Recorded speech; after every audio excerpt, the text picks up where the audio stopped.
कम हो गया उम्र का एक और साल और हम खुशियां मना रहे हैं कि नया साल आ गया। खुशियां क्यों ना मनाएं, रिवाज जो है। पर ये रिवाज है क्यों? क्योंकि सदियों से होता चला आ रहा है। कब से होता चला आ रहा है? क्या इसकी कोई एग्जैक्ट डेट है? क्या आपने कभी जानने की कोशिश की है कि यह नया साल क्यों मनाया जाता है? क्या आपने जानने की कोशिश की है कि पहला न्यू ईयर सेलिब्रेशन कब, कहाँ और कैसे हुआ था? नहीं पता? तो चलिए आइए हम बताते हैं आपको इस वीडियो में। दोस्तों, मेरा नाम है प्रदीप और आप देख रहे हैं आपका अपना यूट्यूब चैनल पैसेंजर प्रदीप। अगर आप इंटरनेट पर सर्च करेंगे कि पहला न्यू ईयर सेलिब्रेशन कब हुआ, तो जवाब आता है ईसा से 2000 वर्ष पूर्व मेसोपोटामिया में। लेकिन अगर आप हिस्ट्री को डिटेल में पढ़ेंगे तो पता चलेगा कि मेसोपोटामिया में सेलिब्रेशन तो होता था, लेकिन वो न्यू ईयर का नहीं, बल्कि वहाँ पर उस टाइम पर कोई फसल आया करती थी और ये सेलिब्रेशन उस फसल के आने की खुशी में हुआ करता था। तो अब आपका अगला सवाल होगा कि तो फिर ये न्यू ईयर सेलिब्रेशन क्यों मनाया जाता है?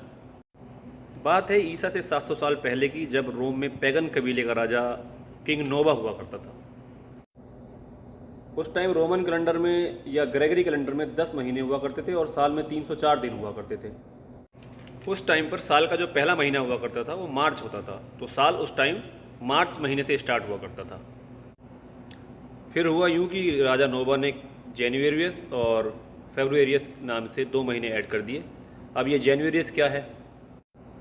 रोम में उस ज़माने में पैगन जो कबीला था उसमें जेनस नाम की एक देवी हुआ करती थी, जो उद्घाटन या इनोग्रेशन की देवी मानी जाती थी।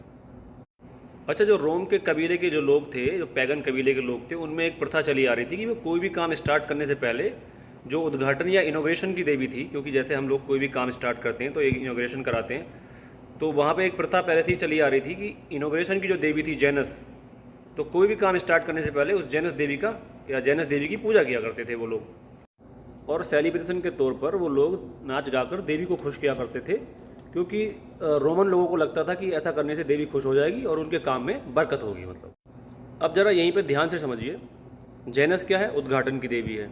और साल कब से स्टार्ट हो रहा है? मार्च से। यानी कि साल को स्टार्ट करने से पहले वो जेनस की पूजा कर रहे हैं। और कालांतर में यही जेनस नाम जेन्युरियस नाम के महीने में तब्दील या कन्वर्ट हो जाता है। तब रोमन्स को बिल्कुल भी नहीं पता था कि वो न्यू ईयर सेलिब्रेट कर रहे हैं। वो तो बस मार्च स्टार्ट होने के पहले जेनस देवी की पूजा पाठ करके नाच गा के उसको खुश करने की कोशिश किया करते थे, और धीरे धीरे वो बाद में न्यू ईयर सेलिब्रेशन में कन्वर्ट हो गई, वो चीज़ बदल गई और तब से लेके लोग न्यू ईयर सेलिब्रेट करने लगे। लेकिन इसमें इंटरेस्टिंग फैक्ट ये है दोस्तों कि 1582 तक ईसाई या हमारे जो यूरोप के लोग हैं वो भी इस त्यौहार को नहीं मानते थे या नहीं सेलिब्रेट करते थे, क्योंकि वो लोग इसको पैगन्स का एक फेस्टिवल मानते थे। 1582 में एक पोप हुए, पोप ग्रेगरी, जिन्होंने अपना एक ग्रेगरी कैलेंडर के नाम से कैलेंडर बनाया, और उसी कैलेंडर में 1 जनवरी को as a new year celebrate करने के लिए उन्होंने डिक्लेयर किया उस कैलेंडर में। उससे पहले अंग्रेज़ लोग या हमारे यूरोप के लोग या हमारे ईसाई भाई ये न्यू ईयर सेलिब्रेशन नहीं करते थे। उसके बाद न्यू ईयर औद्योगिक क्रांति की वजह से ग्लोबलाइज हो गया।